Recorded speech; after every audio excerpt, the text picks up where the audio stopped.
First of all, thanks everybody for being here.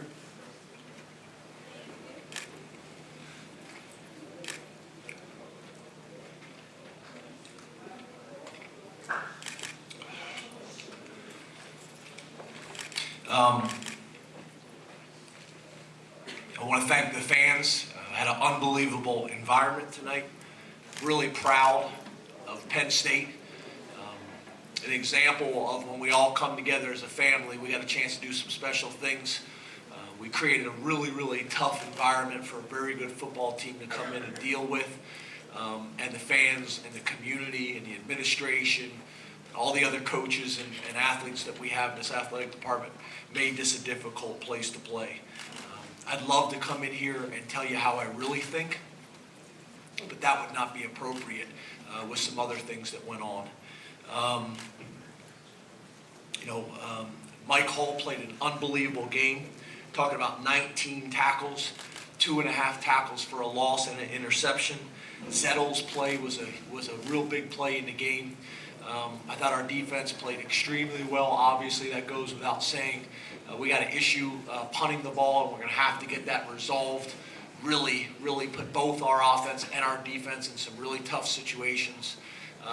We got to get that resolved. We got 2 guys, and we got to get that resolved. That's been a big factor in our last 2 games.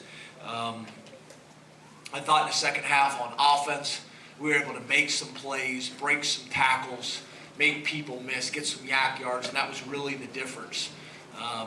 That was the biggest difference. I saw guys making plays in the second half. So, OSU entered this game averaging 46 points a game. We held them to 17. Held them to 17 points in regulation and 251 yards. Anthony Zettel had the first defensive touchdown since 2009. And Deshaun Hamilton had 14 catches in the game for 126 yards. I'm also really proud of the other young receivers like Saeed, being able to have a big game and making a touchdown for us as well. So we're that close. We really are. And I truly believe with a little bit of patience and a great attitude and tremendous work ethic, we'll get where we want to go. So I open it up to questions. Please raise your hand and bring a microphone to you. James, how do you address the team after a game like this? Because you seem emotionally spent, and I have to imagine they're pretty emotionally spent. Yeah, I'm an emotional guy, so I got emotional with them. I told them how much I love them. It starts with I love you. It ends with I love you, always with us. Really proud of how they competed. There are no moral victories at Penn State, and there never will be. But I'm proud of how they fought, and I'm proud of how they stuck together. And with that, we'll get where we want to go. We'll get where the fans want us to go. We'll get where everybody needs us to go. So that's the most important thing. There are no moral victories, but I love these kids, and sticking together, we'll get where we want to be. And I told them that, and I was emotional when I told them that. James, can you talk about the last drive by your guys in regulation? What did that show? What, Christian to the receivers, just can you talk about that? I think the biggest thing is these guys believe in themselves. They believe in the program. They always believe that we're going to have a chance to win the game. But that's kind of what I noticed, kind of throughout the game is as the game went on, guys started making plays. We started gaining confidence. Obviously going down and scoring in the first regulation of overtime and scoring a touchdown was huge. And then they were able to answer.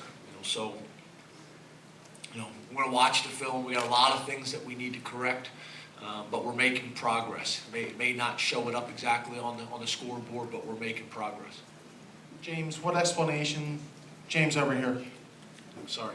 what explanation were you given on the interception in the first quarter? It looked like it was an incompletion, and also on the field goal where it looked like the play clock had expired by about 3 or 4 seconds, and the officials still let it go. Which all that equals 10 points, right?